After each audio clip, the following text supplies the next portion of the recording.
This is practice MCA problems numbers 11 through 15 for practice. Let's start with number 11. Two numbers are written in scientific notation as follows: 7.3 times 10 to the n and 1.2 times 10 to the q. What is the product of the two numbers? When they say product, they are saying multiplication. So they want us to multiply these two numbers. So 7.3 times 10 to the n, that number times 1.2 times 10 to the q. When we go through and multiply, you distribute. So 7.3 times the 1.2, let's leave it as is, times, and then you take your 10 to the n times 10 to the q. And when you multiply 10 to the n times 10 to the q, and you have exponents like that, the process for multiplication is to go through and you actually add the two exponents. So that 10 becomes 10 to the n plus q times the 7.3 times the 1.2. So therefore, we go through and match this up. This answer matches with A. Our answer for number 11 is A. Number 12. Rosa wants to use $20 to buy games. The inequality 2.5k plus 5.50 is less than or equal to 20. Represents the number of games k she can buy with her money. What is the greatest number of games Rosa can buy? What is the greatest number? In other words, we can't go over that $20. We can equal it because it's less than or equal to, but we can't go over the $20 because she doesn't have the money. So let's go through and do some algebra. Rewrite the equation so you can write it out and show your work. Less than or equal to 20. Treat this less than or equal to as if it was an equal sign and go through your regular algebra. Get rid of whatever is not attached to the variable first, which would be this 5.50. So I'm going to subtract 5.50 from both sides, and I get 2.50k is less than or equal to 14.50. Then divide by the 2.50. Whatever is attached to the k needs to be divided out. And you need to do it to both sides. Whatever you do to one side, do to the other. And then you get k is less than or equal to 5.8 or 5.80. Which one of these numbers, A, B, C, or D, is less than or equal to $5.80? You only have one answer, and that is A. That is less than. Let's say the algebra, you forget to do the algebra. The other option to work on this one is to rewrite that problem, but then go through and fill in the numbers. Let's just take and put 5 into that number. So I get 2.5 times 5 plus the 5.5. Is that less than or equal to 20? That's what we want to find out.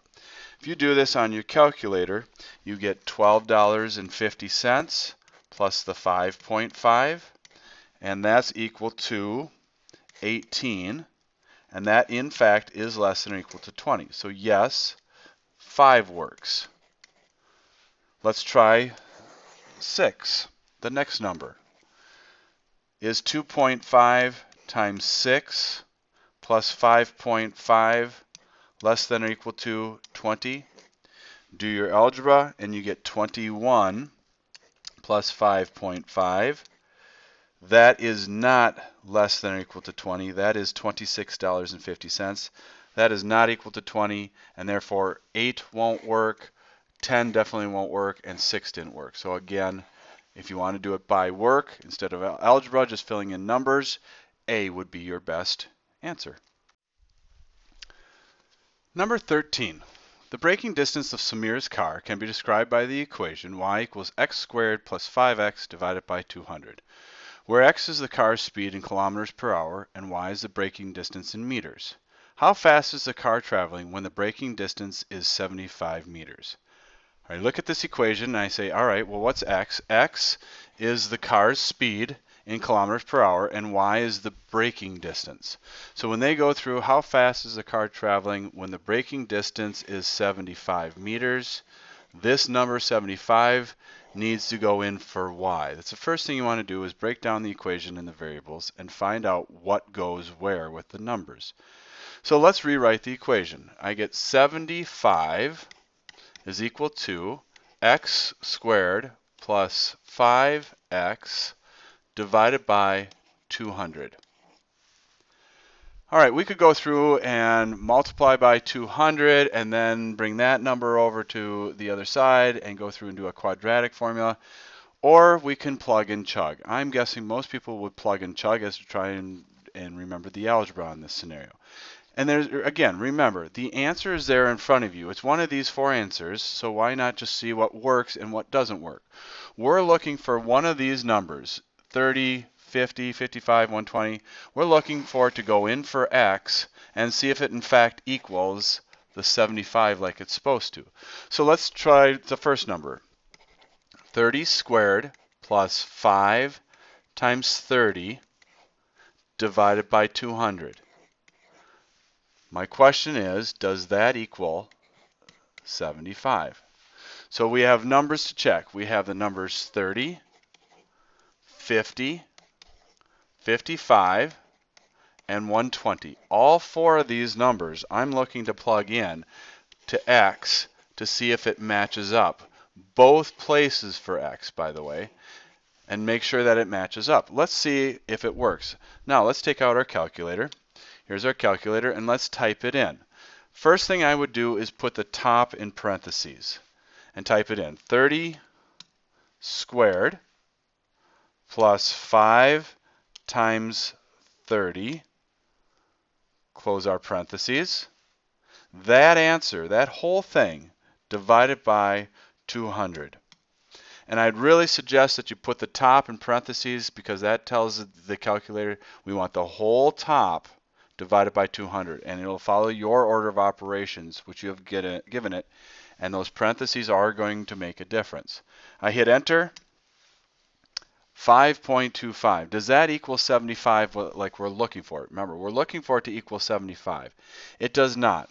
So I can retype that whole thing in, or I can do second enter and go back and change the 30 to our second number, which was 50. So let's check 50.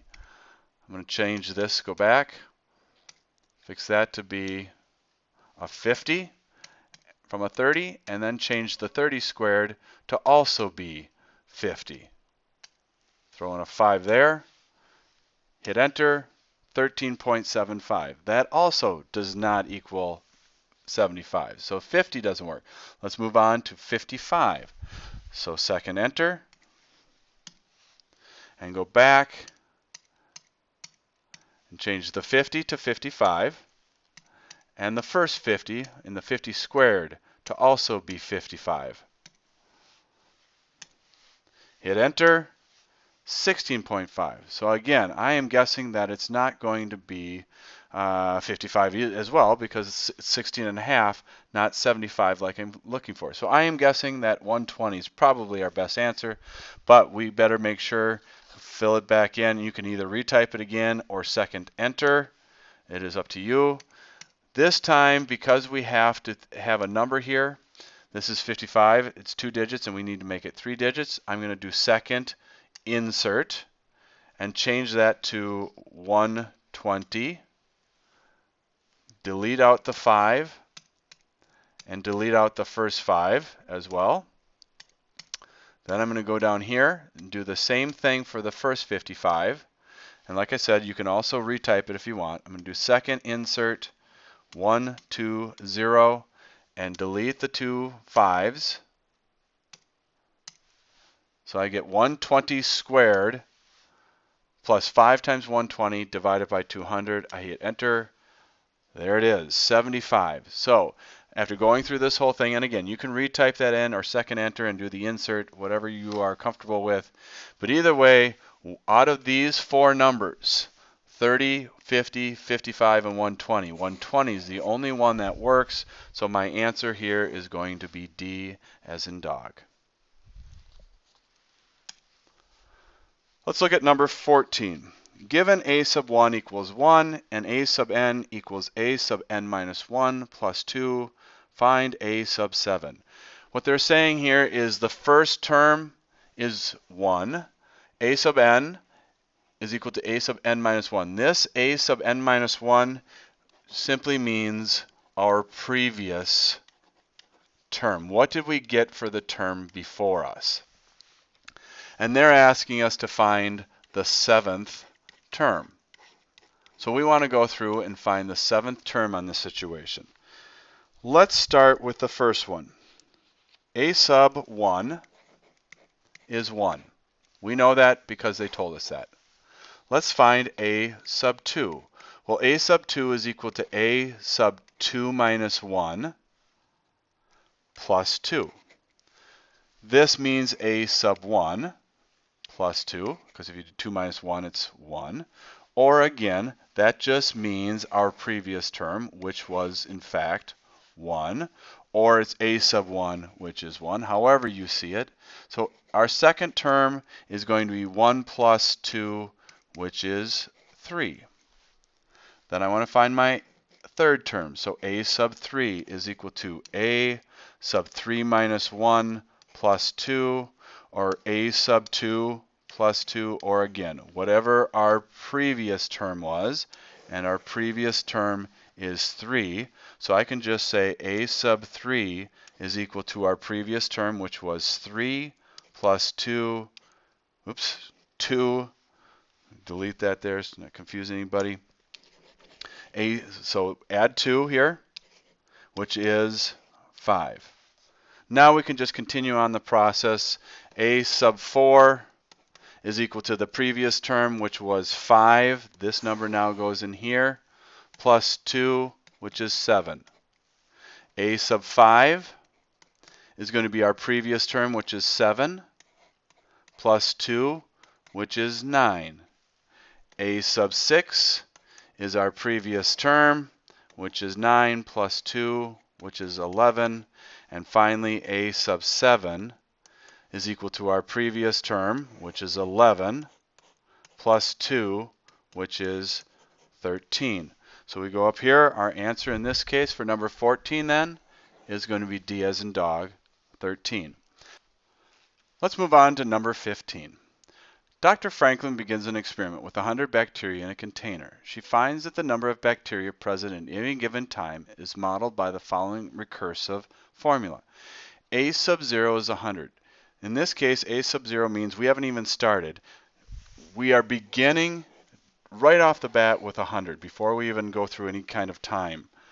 A sub n is equal to 2 times a sub n minus 1. Again, this a sub n minus 1 means our previous term from the problem prior to this, from number 14.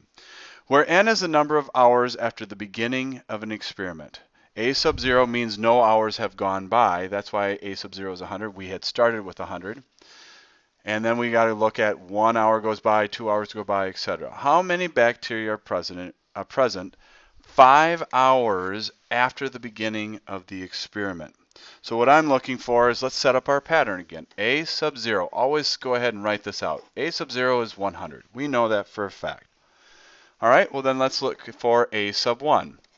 A sub 1 is equal to 2 times a sub 1 minus 1, which means 2 times a sub 0, which we know is 100. So 2 times 100, which is 200. Or again, this number means the previous term, which is 100.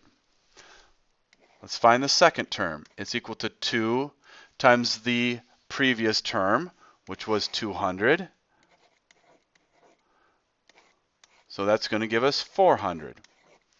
How about a sub 3? A sub 3 is going to be 2 times the previous term of 400, which is 800. And then a sub 4, which is again 2 times our previous term, which is 800. So I might as well multiply that out, and I get 1600. And I'm looking for the fifth term, so a sub 5 is equal to 2 times the previous term, which was 1,600 now.